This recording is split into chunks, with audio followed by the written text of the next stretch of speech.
Pendidikan yang kemudian diabdikan untuk industri, ya, sampai kemudian pendidikan menjadi dipersempit menjadi tujuan pendidikan adalah dapat kerjaan.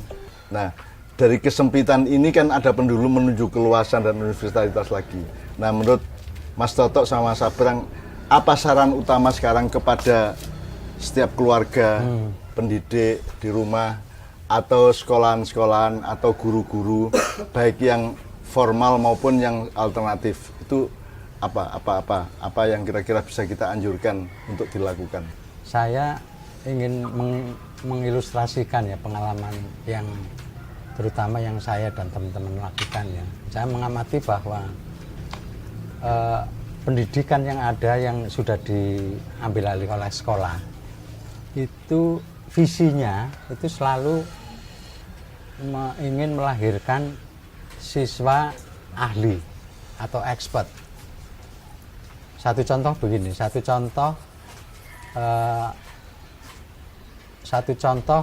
pada pokok bahasan matematika umpamanya. Saya melihat matematika atau desain matematika yang dibikin itu mengandaikan bahwa setiap orang akan menjadi ahli matematika. Nah, yang terjadi apa? Yang terjadi akhirnya siswa seluruh Indonesia itu hampir sebagian besar itu membenci matematika. Bahkan tidak hanya membenci matematika, membenci guru matematika.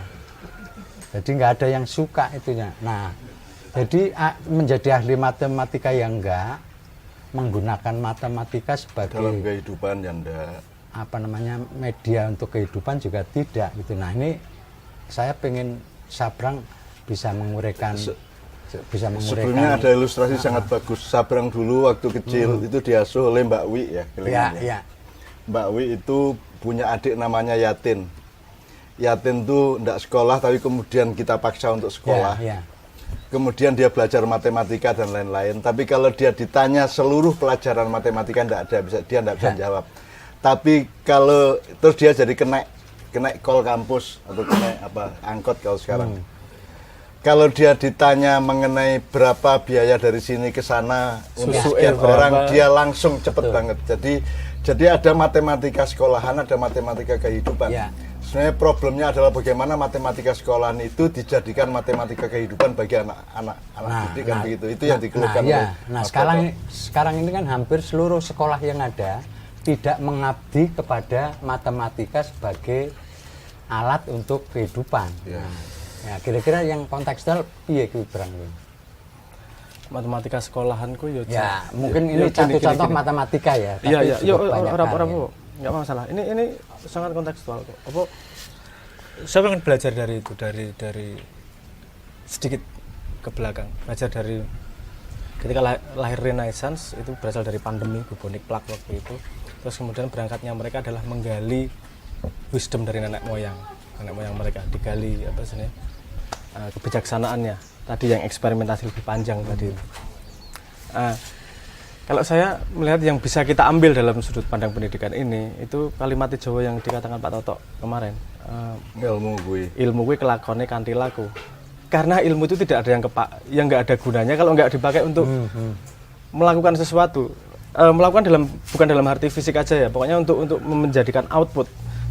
Jadi saya sering nanya kalau pas seminar nanya, apa ingatanmu ketika waktu SD? Kuwi ra ono sing ingatane pelajaran sekolah.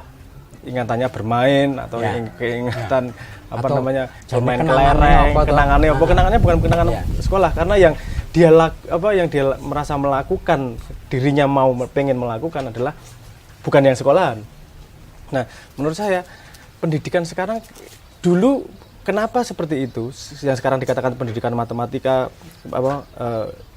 ilmu alam pendidikan dan seterusnya, karena faktor paket itu tadi, kelangkaan informasi mengharuskan terjadinya paket-paket sehingga terjadi persebaran yang lebih mudah.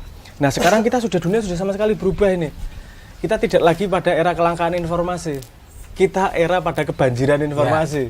Jadi pendidikannya bukan lagi mencekokkan informasi. Sekarang sekolah sebenarnya. dari internet juga tidak kalah dahsyat itu ya. Internet tersedia informasi luar biasa banyak. Jadi sekarang yang di-trigger justru subjektif aspek dari pendidikannya. Karena kamu nyari informasi yang kamu butuhkan tuh di mana-mana ada. Di internet itu, misalnya di YouTube, itu tutorial cara nutup pintu ada. Walaupun komennya kemudian ini nggak ada tutorial cara bukanya, saya kekunci di kamar katanya gitu. Begitu, pokoknya. Tapi maksud saya begini, manusia itu mau maju kalau dia menuju yang dia inginkan, bukan yang orang lain inginkan. Jadi kalau dia pengen ke sebuah tempat yang dia inginkan, dia akan mengumpulkan semua sumber daya yang dia butuhkan untuk sampai ke situ. Sumber daya itu salah satunya namanya ilmu. Ya. Nah, ilmu sudah tidak perlu lagi dipaketkan dalam tanda petik. Tidak perlu dipaketkan, juga tidak perlu diuji secara nanti pengujian ada fungsi berbedanya lagi. Pengujian kalau pengujian secara jenjang sekarang itu kan efek langsung dari pemaketan produksi massal. Ya, kita masih butuh yang namanya pengujian, tapi bukan pada dasar yang itu, bukan dasar ada batch production itu. Nah, jadi menurut saya kuncinya pendidikan adalah mulai konsentrasi pada contextual learning. Kamu pengen ngapain sini? Saya pengen bisa bikin sepeda. Pasti dia mau nggak mau belajar matematika. Ya. Pasti mau nggak mau belajar kerajinan. Kan harus ngitung lingkaran, harus ngitung macam-macam lah. Ini salah satu eksperimen yang saya kalau nggak salah dari Russell Ackoff itu. Dia nyuruh anak ini ada komputer bodoh ini. Diajari hitung-hitungan dia. Diajari hitung-hitungan. Diajari tambah-tambahan, diajari kurang-kurangan. Bukan dia belajar dari komputer. Nyuruh si anak ngajarin komputernya. Anaknya nggak tahu. Ini anak kelas 2 SD kalau nggak salah. Nah, ini ada kelas 2, sekitar 2 SD lah. Itu dalam waktu 6 bulan dia sudah berhasil ngajari komputernya. Dan dia belajar seperti 4 semester pelajaran. Jadi ilmu yang dia pelajari selama 6 bulan itu seperti kalau dia sekolah biasa selama 2 tahun. Dan itu lebih nempel ke dia. Ya. Nah, itu jadi kenapa seperti itu? Karena si anaknya tuh konteks ada project nih, saya mau ke sana nih, saya mau ngajarin dia nih. Jadi tujuannya dulu, terus dia menyerap informasi dari sekitarnya. Juga terkait statementmu itu, Brang, tentang ketika anak itu belum sekolah, itu justru keingintahuannya itu kan tinggi sekali. Tapi justru ketika anak itu disekolahkan, itu pelan-pelan keingintahuannya itu malah hilang kan itu. Nah, itu yang menurut saya juga menarik. Saya ganti keingintahuannya paket kan tadi, karena ada paket tadi. Di replace atau digantikan oleh PR-PR itu ya. Nah, saya ada contoh nih di kampung saya itu ada namanya Mingan itu. Namanya Mingan itu selama usianya 20 tahun itu hanya angon sapi. Itu sapinya aja bukan sapinya dia, artinya sapinya orang itu tak. Nah, suatu saat kakaknya itu berhasil lah di Jakarta secara ekonomi itu. Nah, ini adik-adiknya di anu semua nih. Wis pokoknya piye carane kowe kudu entuk ijazah SD dan bla bla bla bla. Bisa itu Mingan itu akhirnya jadi sarjana hukum Universitas Indonesia. Ya, padahal kalau kita lihat ke ketinggalannya kan dia 20 tahun kan nggak sekolah, cuma angon sapi tadi. Nah, di situ kan sebetulnya ada akses, ada kesempatan, ada ada semangat dia untuk kapasitas otak manusia itu luar biasa sebenarnya. Jadi kalau saya agak shortcut ke agama toh ya. Kan selama ini kita dalam budaya pendidikan kita kenal namanya guru, murid. Itu menurut saya terminologi yang diambil dari 2 ranah yang berbeda. Kalau guru itu kan dari ranah agama-agama dari India ya, jadi Buddha, Hindu segala macam. Sebenarnya kalau murid itu dari Arab. Jadi kalau saya melihat pembicaraan Sabrang sama Mas Toto, yang kita perlukan di sekolah itu kayaknya adalah bagaimana murid itu mengerti apa yang akan dilakukannya, sehingga dia juga akan mencari apa yang harus dipelajarinya. Kalau sekarang kan enggak gitu, Pak. Jadi murid itu artinya adalah orang yang mengerti kehendaknya, orang yang berkehendak. Murid. Makanya murid itu dari kata aroda yuridu muridan, itu orang yang, jadi kalau kita bikin sekolah sebenarnya adalah memancing atau merangsang atau menumbuhkan bagaimana anak itu mengerti apa yang dia butuhkan dalam hidupnya, dia inginkan dalam hidupnya. Nah, memang kalau dirunut dari apa yang sudah disampaikan Sabrang, bahwa sebenarnya pendidikan itu juga menerjemahkan visi dari apa yang pengen dibangun di masyarakat gitu.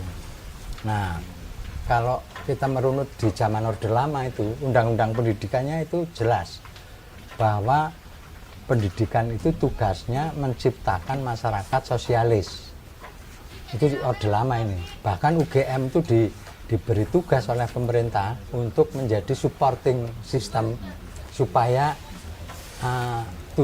visi sosialisme. Membangun sosialisme itu tercapai gitu. Nah, ketika Orde Baru, undang-undang itu berubah total. Pendidikan itu tugasnya adalah membuat manusia profesional. Nah, profesional itu kan kata yang lahir dari khasanah kapitalisme sebetulnya, dari ranah industri tadi. Nah, kalau dikembalikan kepada subjeknya ya, anak didik ya, manusianya ya. Tadi kan kita ngomong bahwa ini manusia, anak-anak ini tidak digiring tidak dipancing untuk digali untuk mengetahui apa yang dia inginkan, apa yang dia butuhkan dalam kehidupan. Itu kemudian menjadi kooptasi industri. Jadi cita-cita manusia semua diatur oleh industri sekarang. Ya, itu visinya itu. Nah, termasuk dalam undang-undang Orde Baru tadi itu bahwa yang benar manusia profesional itu. Puncak dari prestasi manusia adalah kalau dia menjadi seorang pakar, seorang profesional dari suatu bidang urusan kan begitu. Nah, kita sedang berada di salah satu sisi bandul, Bram. Ya, dan sekarang kita itu 100% berada di sebelah kanan gitu ya, gampangannya ya. Kalau kita ngomong pendulum gitu ya. Nah, ini apa yang bisa kita lakukan toh? Apakah kita akan melakukan kecil-kecil di skala-skala mikro? Apakah kita menyebarkan pemahaman mengenai keseimbangan kemanusiaan di antara industri dan pendidikan dan seterusnya, atau gimana, Bram? Pendidikan yang dibangun di sekolah yang menghasilkan pekerja itu kan aspek kecil dari pendidikan manusia secara seutuhnya sebenarnya. Masih sangat banyak ruang di rumah, ruang berinteraksi di luar sekolah yang masih sangat bisa digunakan. Karena untuk menggeser sesuatu yang sudah terbangun 350 tahun ini juga tidak akan sederhana ini untuk bisa melakukan revolusi itu. Menurut saya kita perlu nambahi, bukan menyeimbangkan pendulumnya bukan dengan menghilangkan bobot di pendulum yang sedang dominan, tapi menambah bobot pada pendulum yang kurang dominan sehingga akumulasinya jadi lebih luas. Contohnya begini, menurut saya yang paling penting yang bisa diisi di luar formal pendidikan. Saya menyebutnya hanya tiga poin aja. 3 poin. Poin pertama itu adalah bagaimana jangan sampai mati giroh dia. Dia pengen melakukan sesuatu, itu orang tua dan orang-orang yang lebih tahu itu posisinya di belakang menyediakan apa yang dia butuhkan. Bukan dari sudut pandang yang gurunya, tapi dari sudut pandang dari anaknya. Anaknya pengen ngapain, aku pengen tahu ini, itu didorong. 1. Nomor 2, waktu. Dia harus punya time frame. Dia harus punya jarak waktu untuk menyelesaikan project dia. Ada milestone lah. Ada milestone, harus ada waktu. Aku menyelesaikan 2 minggu, saya menyelesaikan 3 minggu. Ini belum dilihat secara serius ini. Padahal ini sangat penting karena kemampuan untuk menyelesaikan sebuah project itu seperti otot. Kalau nggak dilatih itu nanti dia nggak akan pernah menyelesaikan apa-apa tuh, karena di tengah jalan pergi. Nomor 3 adalah ketahanan menghadapi kegagalan. Karena kita dilatih terus untuk dimimpikan terus untuk menjadi sukses. Tapi tidak pernah sukses dilatih dan untuk unggul lagi ya. Nah, kalau melihat apa yang kamu utarakan ini, sebetulnya kalau kita melihat kalau kita ngomong kaitannya dengan negara ini, saya kira yang memungkinkan sekarang ya pendidikan non formal sebetulnya. Kalau kita mau ngomong merebut ruang belajar, sebetulnya yang salah satu wahana yang memungkinkan ya pada pendidikan non formal, karena sebetulnya pendidikan non formal juga pemerintah itu juga belum siap-siap amat untuk karena ada berbahaya. Itu juga ada peluang sebenarnya. Kan ada berbahaya juga kalau tiba-tiba mencabut pendidikan yang kita anggap tidak sempurna ini. Ini sudah menjadi fondasi beberapa puluh tahun ke belakang loh ini. Ini harus ada transisi yang halus juga untuk menyeimbangkan antara non formal sama yang formal. Formal dibutuhkan pada posisi keadaan society sekarang memang mekanisme job marketnya seperti ini. Tapi harus di-upgrade manusianya nih. Cara upgrade-nya gimana? Mengambil dari local wisdom. Salah satunya apa? Tadi itu, ilmu gue kelakonnya kan perilaku. Pertanyaannya adalah si anak mau melakukan apa? Ya. Kamu butuh apa? Ya, ini ada masalah di belakangnya lagi, Bang. Anak itu mau jadi apa, mau melakukan apa, mau menuju kemana dalam hidupnya itu juga butuh pendidikan. Ya, juga butuh lingkungan yang butuh pendidikan. Jadi dia punya kerentek atau punya sesuatu dalam hatinya untuk ingin jadi apa, dan itu sering ditanyakan oleh orang tuanya, kue pengen jadi opole dan seterusnya. Itu juga kan butuh pendidikan, Bang. Nah, di situ ada bedanya antara pendidikan agama dan pendidikan industri kan. Kalau industri kan skalanya jelas untuk penggawaian sugih gitu ya. Kalau agama kan mlebu swarga apa ora kan begitu. Jadi rentangnya sangat berbeda. Nah, bahwa untuk membiarkan seseorang atau seorang anak memiliki kemampuan, keinginan atau cita-cita itu kan juga butuh pendidikan. Itu gimana ngeresponnya, Pak? Oke, gini ngeresponnya. Jangan membayangkan bahwa yang saya katakan tadi bahwa si anak pengen apa itu pengen apa ketika gedenya. Tadi saya ngomong time frame-nya sekitar 3 minggu, 4 minggu, bahkan 3 hari. Itu tergantung si anaknya memang. Ini karena pendidikan tidak personalize. Yeah. Ini jadi masalah nih, masalah utamanya gitu. Dengan keinginan si anak, pendidikan jadi personalize nih. Jadi spesifik untuk si anak itu. Anak itu mungkin belum bisa bermimpi soal cita-cita karena dia belum punya cukup pengalaman dan pengetahuannya untuk mengkomprehensi. Tapi dari ilmu yang dia pahami, dari pengetahuan yang dia pahami, pasti dia pengen sesuatu. Misalnya si anak saya si Nawai misalnya. Dia tadinya main game Roblox lah. Tak dimain, aku nggak masalah dia main game. Oke, kamu ngapain. Terus dari beberapa banyak segi game itu kemudian dia senang salah satu poin. Salah satu poinnya adalah bagaimana menata rumah. Menata rumah. Terus dia berkembang nih. Dari menata rumah, saya pengen menata kamar nih. Sudah nata kamar, mau nata kamar. Terus aku ngomong, nata kamar gimana? Gini. Loh, Pak, Anda nggak paham. Bunda nggak paham. Coba direpresentasikan dengan apa? Coba digambarkan atau piye. Kemudian dia riset, dia download aplikasi untuk arsitektur. Dia gambar di situ. Ini apa namanya rumah ini apa? Kasurnya di sini, ini TV-nya di sini. Itu berkembang kemudian. Itu nanti dia akan suatu saat pada sebuah posisi yang nggak puas dengan keadaan itu, berkembang lagi. Jadi dia tidak langsung ke nanti gede mau jadi arsitek. Bahkan nanti nggak ada hubungannya sama arsitek mungkin gedenya. Tapi itu perjalanan itu selangkah demi selangkah itu secara natural tidak membunuh keinginan dia saat itu loh. Kalau kita nanyain anak-anak ke cita-cita, dia jawabnya pasti ngawur. Karena dia hanya kepentingannya menjawab, bukan keinginannya. Kalau ditanyain keinginannya pasti sederhana. Nek cah cilik lah, anak-anak SD. Aku pengen ini. Oke, butuh apa? Ya. Astronot udah enggak punya konsep gue. Misalnya salah satunya Sinawai, aku pengen bikin game sendiri. Pengen bikin server sendiri. Ayo, itu apa namanya? Saya nggak tahu apa-apa soal itu. Yo, saya ikut riset. Ayo coba cari, coding untuk anak kecil. Kemudian dia belajar. Lupa, padahal nggak bisa belajar dari internet.